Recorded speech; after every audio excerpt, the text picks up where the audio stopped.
Alô, alunos do terceiro ano, bom dia, tudo bem? Alunos e alunas, tudo bem com vocês? Espero que sim, espero que estejam bem. Olha só, uma aula super empolgante hoje, uma aula super interessante. Nós vamos conversar sobre um continente absolutamente vinculado com a nossa história. Eu estou falando da África, né? A aula de hoje vai ser muito de geografia regional. Aí você vai me perguntar, mas para, professor, a gente não está falando sobre o papel do Estado e das organizações internacionais? Por que nós vamos falar de África? Pois é, porque o continente africano ele é exemplar em relação, especialmente ao longo do século XX, mas também no século XXI, em relação ao papel e às intervenções de organismos, organizações supranacionais nos estados daquele continente, não é?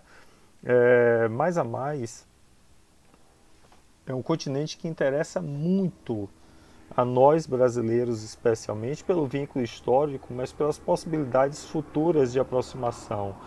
Os países africanos estão em franca ascensão econômica, é um campo de oportunidades, tem um vínculo histórico, como eu falei, vínculo linguístico com alguns deles, né, que falam a língua portuguesa, exemplo de Moçambique, de Angola, Cabo Verde, Guiné. Então são possibilidades de aproximação muito interessantes e que merece que nós conheçamos melhor esse continente. Muito mal estudado por todos nós aqui no Brasil, não é? Visto sempre de forma muito estereotipada, e não é raro nós ouvirmos as pessoas falando de África como se fosse um país. Não é mesmo, não é? Então, essa aula de hoje, nesses 30 minutos, o que é que nós vamos fazer? Nós vamos primeiro fazer uma configuração geral do continente africano, falando das suas peculiaridades, de elementos que os marcam, que o marcam, elementos que o marcam ao longo da história, tanto elementos fisiográficos como o processo tardio de colonização durante a corrida imperialista, descolonização. Vamos falar dos principais países, das principais lideranças geopolíticas e geoeconômicas da África e vamos nos deter ao final nas principais intervenções da ONU, especialmente, ou para imposição, ou para o estabelecimento, ou para a manutenção da paz em países daquele continente. É bom lembrar que a África é o país hoje que conta. Falei e falei errado. A África é o continente hoje que conta com mais intervenções da ONU para manutenção, estabilização de paz, ou mesmo imposição de paz, né? E não é acaso, evidentemente, a gente precisa entender por que isso se dá e sobre quais bases que isso se dá. Beleza, beleza, beleza? Vamos nós então, vamos lá. Aqui tem a sequência didática.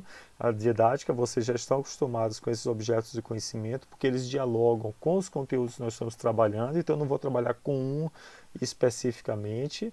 Nós vamos falar a partir de uma leitura de todos eles. E para a aula de hoje, o caso da África e a ação das organizações internacionais nesse continente, com forte destaque à ação da ONU. Olha só, no livro de vocês tem um capítulo específico para tratar, que trata de África. É óbvio que você precisa dar uma olhadinha, né? Recomendação de estudo pelo suplemento de revisão.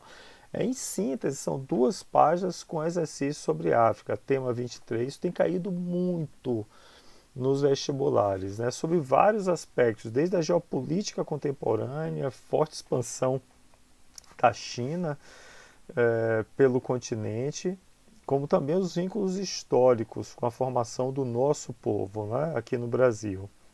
No livro-texto, no capítulo 29, você vai encontrar da página 61, a página 651 e 652, e o capítulo 34 é todo ele tratando de África, não é a ascensão da África. Então, fiquem atentos, vale a pena mesmo dar uma olhadinha nesses capítulos, pela importância que tem para o nosso assunto aqui, mas também, fundamentalmente, para a sua preparação como cidadão, cidadã do mundo, mas também como pré-vestibulandos.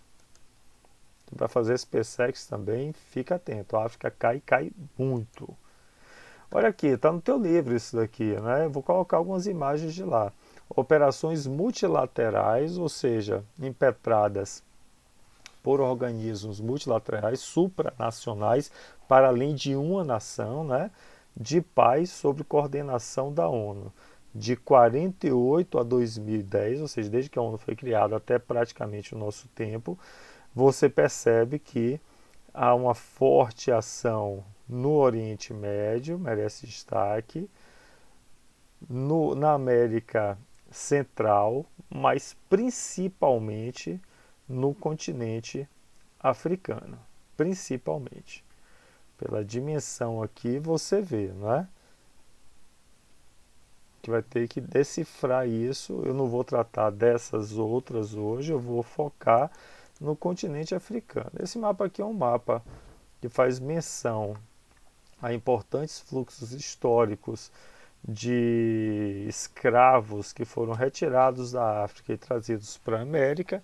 Me interessa aqui a relação com o Brasil, que nos dá a dimensão da importância dos povos africanos, dos afrodescendentes, na formação do nosso povo, não é? Aqui você tem um primeiro fluxo vindo do Golfo da Guiné, da Costa da Mina e para Salvador principalmente, muitos negros islamizados, chamados de malês, vieram para cá. Tanto é que teve a revolta dos malês em Salvador, né? Um segundo fluxo vindo do que hoje é Angola, da costa ocidental meridional da África, e aí com forte fluxo para o Rio de Janeiro. É bom lembrar que a gente fala assim, escravos africanos, né, de descendência africana. É claro que de lá eles formavam eles vinham de diferentes nações africanas. Isso ainda hoje muito mal estudado e principalmente pouco, até há estudos significativos, mas pouco disseminado e divulgado e é apresentado de forma genérica, né? E um terceiro fluxo vindo da costa oriental do que hoje é Moçambique, também em grande escala em direção ao Rio de Janeiro, né? Então, só por isso já mereceria a nossa atenção, né? A importância dessa presença, tanto do ponto de vista étnico, da formação do povo brasileiro.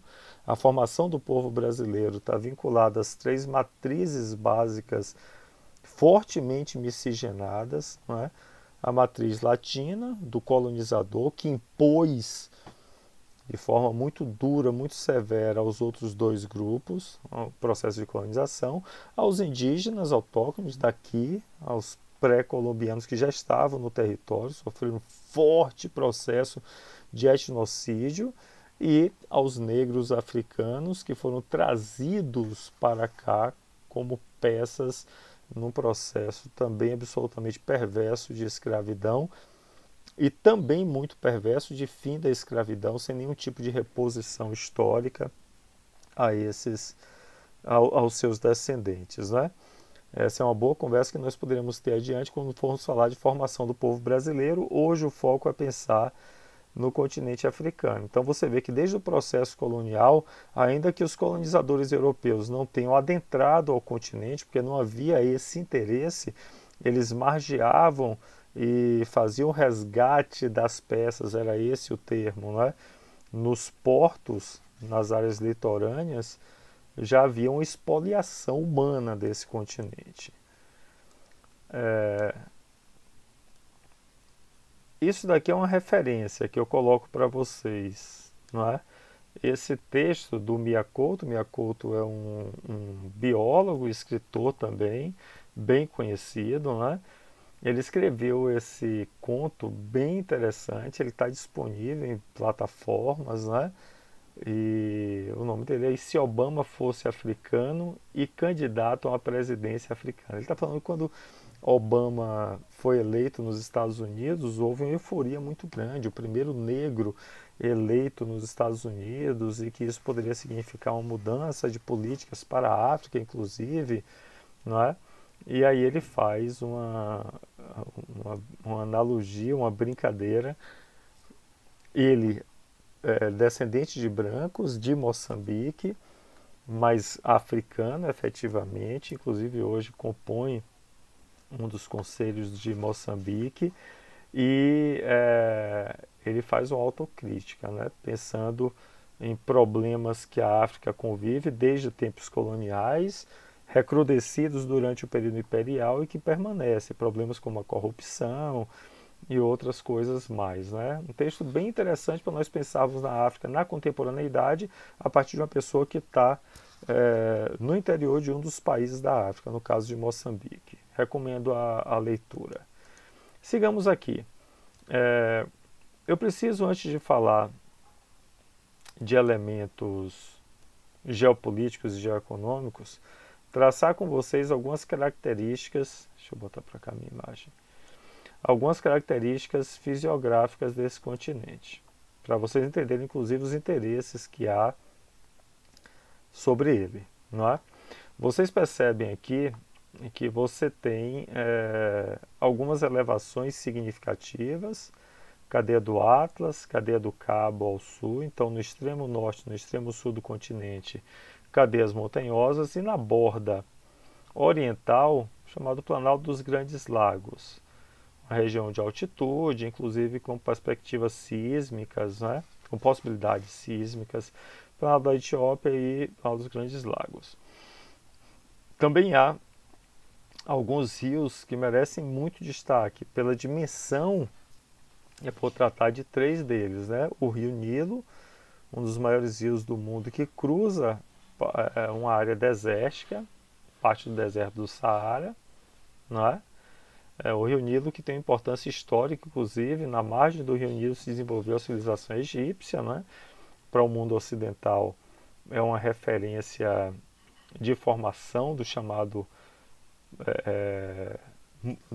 povo ocidental, né? Do que simbolicamente nós chamamos de Ocidente, tá bem? A bacia do Rio Congo, que passa por uma área florestada, bem similar à situação da Amazônia, inclusive na mesma latitude, né? Latitude zero, o Equador está aqui. E o Rio Níger, que também passa por uma área desértica e cruza desaguando no país de maior população da África, um importante país africano que é a Nigéria. Ainda do ponto de vista da localização astronômica, aspectos fisiográficos de localização astronômica, eu chamo a atenção que no meio da África você tem o Equador, né? O Equador corta praticamente o meio do continente, espelhando para o norte e para o sul as zonas climáticas, né? Então aqui você tem a zona intertropical, o trópico de Câncer corta o deserto de Saara, o trópico de Capricórnio corta o deserto de Kalahari. Por isso, como se fosse o Equador um espelho e o reflexo para cima e para baixo de zonas climáticas que vão se sucedendo praticamente de forma similar para o sul e para o norte a partir do Equador. Um outro aspecto, aqui vê-se de forma bem clara isso que eu falei, né? Do continente espelhado.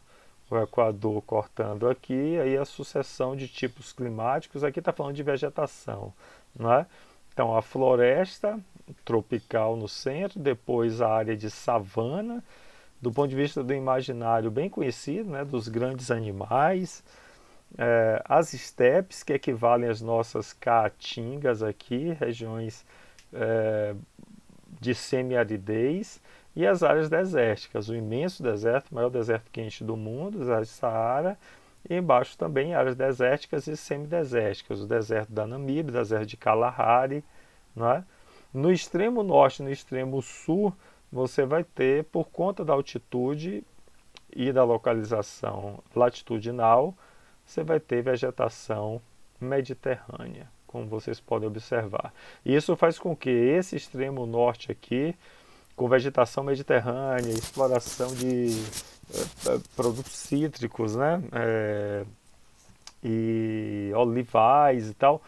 E essa região aqui é a chamada região do Maghreb, onde eu estou passando o mapa, que significa lugar onde o sol se esconde, né? Bem simbólico, bem poético isso, é um termo árabe, Maghreb. E essa região de forte produção, repito, de cítricos e olivais, tem grande vínculo com a Europa. Produz para atender a demanda no mercado europeu. Aqui estão países como Marrocos, Tunísia, Argélia, beleza? São países que compõem essa região do Maghreb, guarda esse nome.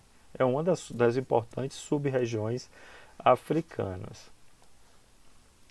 Por outro lado, a pessoa está cortado aqui propositadamente, né? Então, ao sul do Saara, você tem a África setentrional, que está acima do Saara, e toda a região da África subsaariana, em direção ao sul. Eu coloquei esse mapa aqui para chamar a atenção de vocês sobre dois aspectos. Primeiro, a riqueza de minerais, tanto metálicos como não metálicos. Olha o petróleo, por exemplo, não é?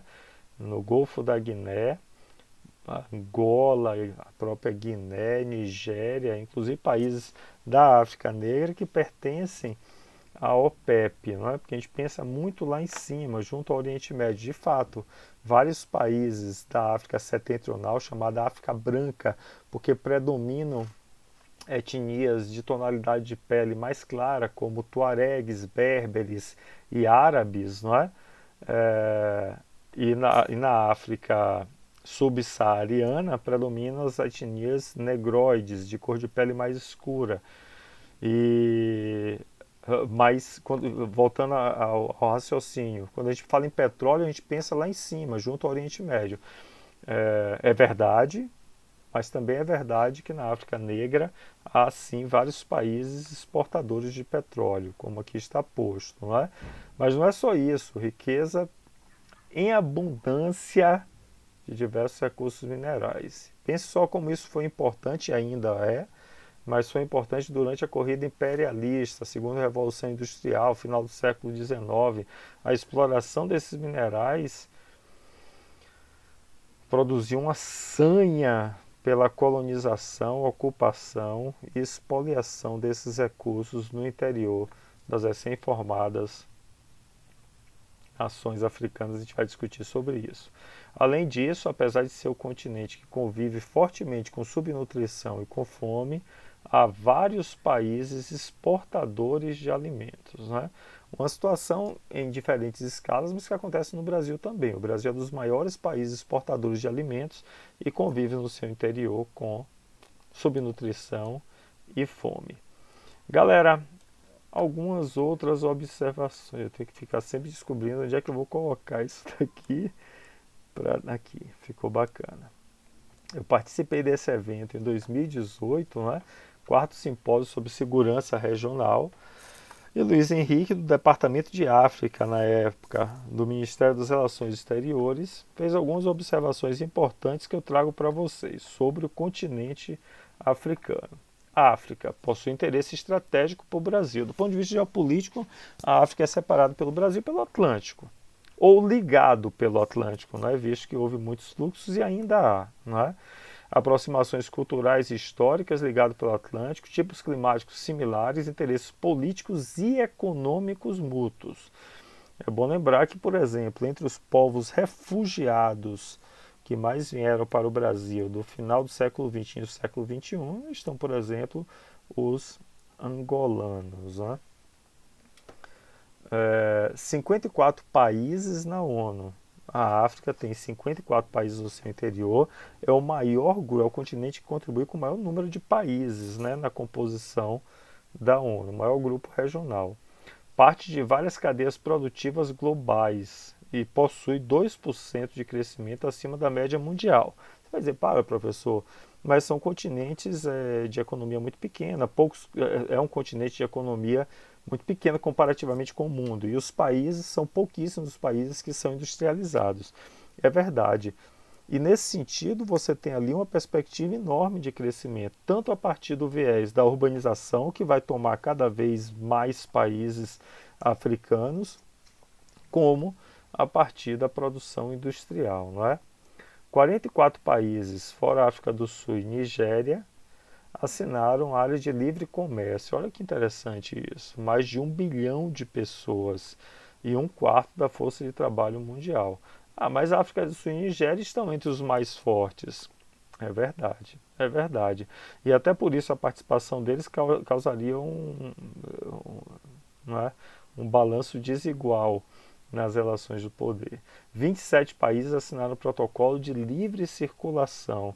A gente fala de livre circulação na Europa, com o Tratado de Schengen, e 27 países africanos assinaram o protocolo de livre circulação. Então, apesar dos conflitos, a gente volta a dizer, todos nós olhamos muito para a África de forma estereotipada, através de imagem ou de pobreza severa, ou dos grandes animais, imagens, por vezes, equivocadas, extremamente romantizadas, quando na verdade é um continente com vários problemas, certamente, mas também um continente de crescimento pujante, de cidades, de universidade, de acordos. As coisas estão acontecendo lá como acontecem aqui. 34 embaixadas do Brasil na África, 35 de países africanos em Brasília. Isso talvez tenha mudado nos últimos 2 anos, visto que houve uma política de fechar algumas embaixadas brasileiras no exterior. Isso aqui é de 2018. Né? Bom, aqui nós chegamos num momento importantíssimo. Você já deve ter ouvido essa história em, desculpe, em história e também em outros anos que vocês estudaram a África. Esse é o mapa da África no final do século XIX, especialmente a partir da Conferência de Berlim, 1886, não é?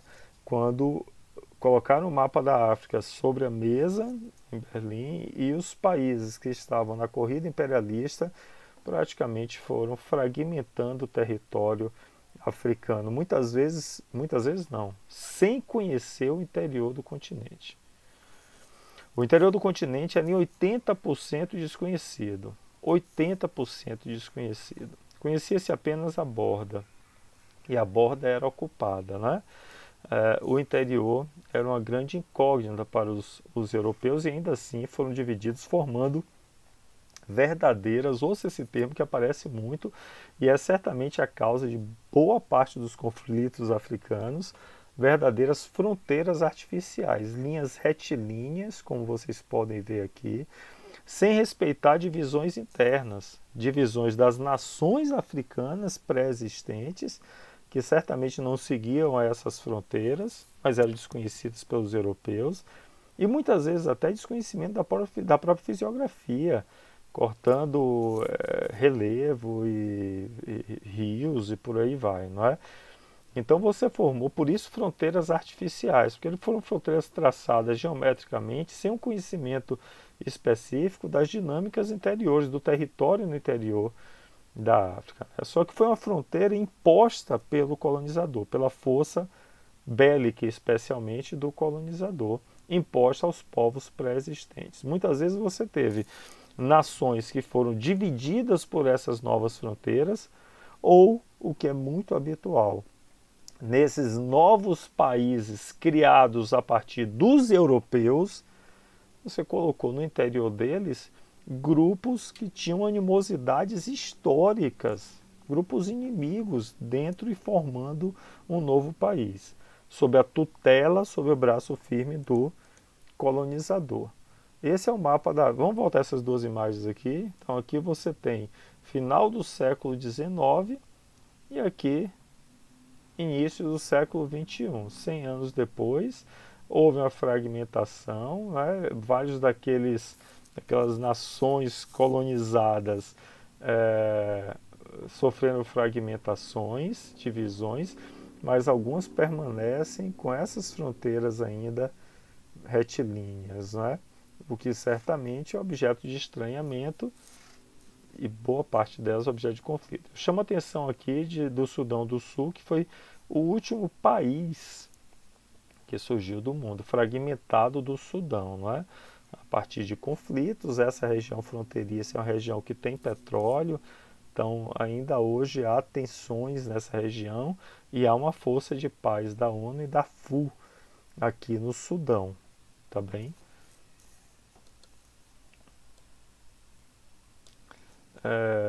Esse coronel francês, se não me engano, o coronel Paulo Bessin, European External Action Service, ele em outro simpósio, né, terceiro simpósio sobre segurança regional 2017, ele falou o seguinte, ó, os problemas que estão fora das nossas fronteiras poderão entrar nas nossas fronteiras. Achei muito instigante isso. É um europeu falando com preocupação sobre a África. Duas coisas aí. Primeiro, vamos lá, meia culpa. A desarticulação e os problemas no interior da África foram em larga escala produzidos pela intervenção europeia e pela forte expoliação dos recursos e das pessoas que ainda acontece. Então não dá para olhar a distância. A África é um continente problemático. Não é. Foi transformado por essa ação histórica nos últimos 150 anos. Principalmente, se você pegar o período da colonização e da extração de escravos, aí pode botar 500 anos de expoliação. Então, primeiro isso. E depois, por conta dos fortes fluxos migratórios de refugiados para a Europa, esse problema está tocando fortemente no interior da Europa. E aí a Europa se preocupa, né? A gente tem que resolver o problema lá, tem que resolver os conflitos para que os africanos não venham em grande quantidade para cá. Essa fala é muito emblemática e revela essa situação de impactos na Europa dos problemas vividos na África. Eu não vou falar do problema da África, não, porque foram problemas, repito, na maioria das vezes criados pelos próprios europeus. Aqui tem ainda o norte da África, a África subsaariana, coisa que eu já falei para vocês, passei. E essa divisão é bem instigante, eu vou trabalhar com ela daqui a pouco, não é? Aqui ainda não tem o Sudão do Sul, mas você tem aqui uma regionalização da África a partir da localização, fundamentalmente. A África Setentrional do Norte, a África Central, a África Ocidental, né? África Meridional e África Oriental. Deixa eu aproveitar esse mapa para falar para vocês de um termo que é utilizado no mundo da geopolítica, que são os Big Five, né? Os 5 maiores países africanos. São 5 lideranças, importantes lideranças, tanto do ponto de vista geopolítico como do ponto de vista econômico da África. Então, a África do Sul, a Etiópia, são os Big Five. Deixa eu marcar aqui, acho que vai ser bacana. Marcar aqui, cadê? De preto. Vou marcar de preto, cancela. Aqui, preto. A África. Cadê, rapaz?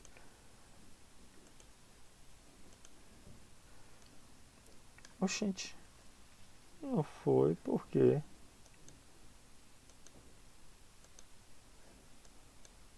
Não entendi. Mas deixa quieto. Vou voltar aqui. Vamos lá, Big Five. Quem são? África do Sul, Etiópia, 2. Egito, 3. Argélia, 4. Qual é o último? Já falei dele hoje aqui. Nigéria. Esses são os Big Fives. É claro que você tem outros países bem importantes, né? A gente não pode descartar a importância, por exemplo, de Angola, próprio Moçambique, já em alguma escala, né? Marrocos, mas seriam os Big Five seriam esses 5 que eu falei: África do Sul, Etiópia, Egito, Argélia e Nigéria. Vamos falar um pouquinho de cada um deles, de cada uma dessas regiões. A África Setentrional, 50% do comércio do Brasil, continente africano. Para 50%! Bom, o continente africano não é o continente que o Brasil mais estabelece laços comerciais. O Brasil vende muito commodities e eles têm também muitos commodities primários, seja de agricultura ou de recursos minerais, não é? Mas o Brasil compra petróleo especialmente daqui, o Egito, por exemplo, e aí você tem esse vínculo, não é? Ou seja, é um campo de oportunidade para o Brasil. Fluxos lícitos e ilícitos para a Europa, que está aqui em cima, até pela proximidade. Importância geopolítica numa interseção entre Oriente Médio, Sahel e Europa. Sahel é essa região sub-africana que nós vamos ver adiante aqui, não é? Aqui está o Oriente Médio, aqui está a Europa. Então é uma área de passagem e de interseção entre esses importantes espaços da geopolítica global. Estado-sociedade em mudança pós-Primavera Árabe. Nós vamos estudar ainda a Primavera Árabe, mas predominantemente os países da África setentrional são países árabes muçulmanos, de maioria islâmica, portanto. Continuando, África, já que eu boto aqui embaixo, oriental, não é? Pegando aqui Moçambique, Etiópia, importantes países, né? Padrão de autoridade subnacional, ou seja, dentro do país existem diversas nações com autoridade sobre territórios e, portanto, sujeitos a conflitos. Crescimento rápido, maior do que o restante da África. Riqueza em recursos naturais. Oi, oi, oi, oi, oi. Tem vários filmes que tratam sobre isso. Aqui você tem uma área de passagem. Com a Península Arábica, você forma o Golfo de Aden e o Mar Negro com saída pelo Canal de Suez para o Mar Mediterrâneo. E essa região é a região onde há ainda muita pirataria, tá certo? Detalhes da geopolítica africana, não é? África Austral. Você tem, mais uma vez, Moçambique, aparece demarcado aqui até a Namíbia, né? E o grande destaque, certamente, é a África do Sul, um dos BRICS, não é isso, galera? Destaque a África do Sul como principal interlocutor, sócio dos BRICS e de outros grupos, não é? Nesse caso aqui, blocos econômicos, como, por exemplo, a União Africana, bem importante. Proximidade da língua portuguesa com os vizinhos Angola e Moçambique. A África do Sul, um país muito peculiar por conta do sistema de segregação racial imposto durante boa parte do século XX, o apartheid. Né? Esse sistema cai por terra em 91, com a libertação do principal líder de resistência, o Nelson Mandela, que adiante assume de forma democrática a presidência do país. Ainda que tenha acontecido essa reviravolta, ainda hoje na África do Sul há uma distribuição de renda muito desigual e a elite é predominantemente branca no país formado majoritariamente por negros. Mas é simbólico que pertença aos BRICS, né? Porque a sinalização de um país do continente africano com perspectiva de crescimento econômico muito alto. E de uma forma geral, a gente vê que o continente todo tem essa perspectiva. África Central e Ocidental, pegando aqui como dois destaques Angola e Nigéria, né? Vizinha Atlântica, eu estou falando em relação ao Brasil, vínculo escravagista, os maiores fluxos vieram ou da África Central ou da África Ocidental para cá, especialmente aí para a costa atlântica brasileira, com destaque a Salvador e Rio de Janeiro. Exportador de petróleo para o Brasil, além do Egito, nós compramos petróleo da Nigéria, da Guiné, especialmente Nigéria. 1986, esses países, ou boa parte deles, junto com o Brasil, assinaram a Zona de Paz do Atlântico Sul. O Brasil, inclusive, é um dos maiores guardiões do Atlântico Sul, não é? Área estratégica para o Brasil, já falamos. Pirataria também no Golfo da Guiné. Tráfico de entorpecentes como problemas. Essa é a caracterização de cada fragmento do continente, né? E aqui informações gerais sobre a União Africana. 55 membros da União Africana, né? Lembrando que a ONU tem 54 países africanos considerados como seus sócios, né? O Saara Ocidental ainda não é considerado. Em 63, Organização da Unidade Africana. Em 2002 foi criada a União Africana. Né? Caso de Marrocos e Saara Ocidental, que é um conflito, mas a ideia da União Africana é multilateralismo e pluriação. São termos importantes que vocês conheçam, viu? Porque significa intervenção não a partir de uma única nação, a partir do diálogo multilateral. Transição do princípio da não interferência para a não indiferença. Isso também é bem importante, não é?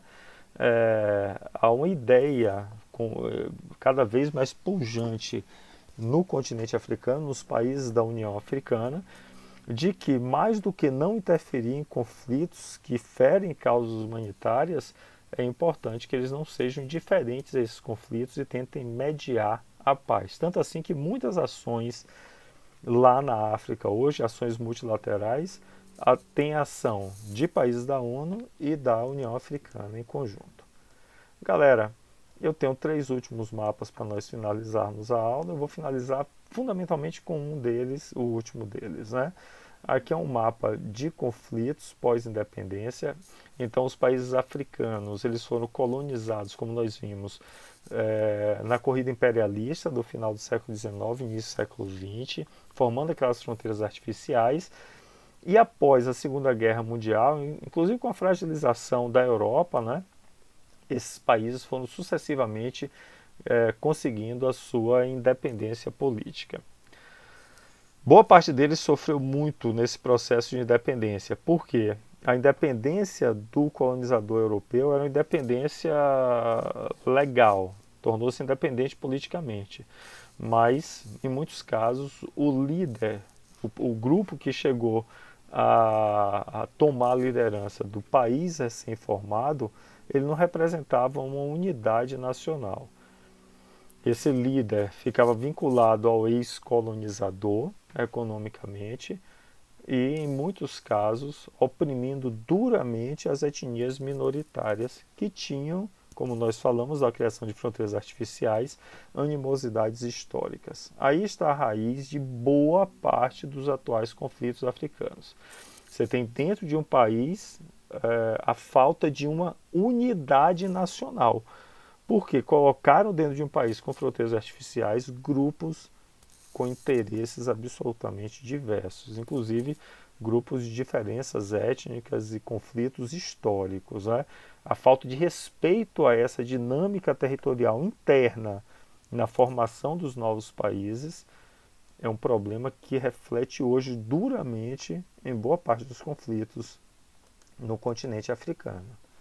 Aqui mais uma vez uma figura sobre estados com fragilidade e conflito político, isso aqui 2015, não é?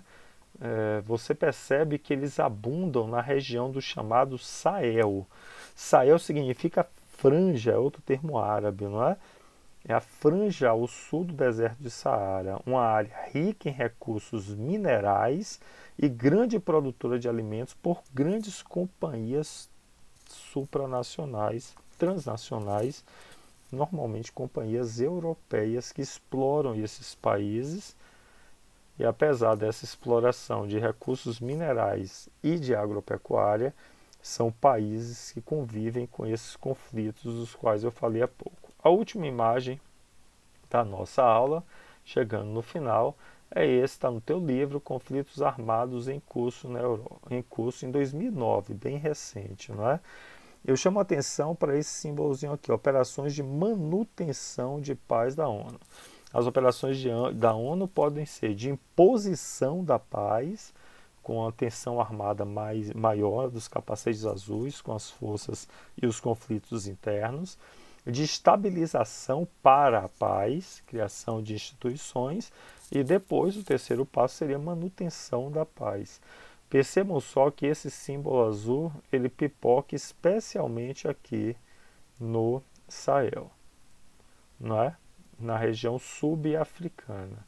Saara Ocidental, que eu falei há pouco, essa região, inclusive, conta com vários militares brasileiros nessas forças da ONU, não é? Participando nessas missões de manutenção e estabilização da paz especialmente nessa área que eu estou tracejando aqui, tá bem?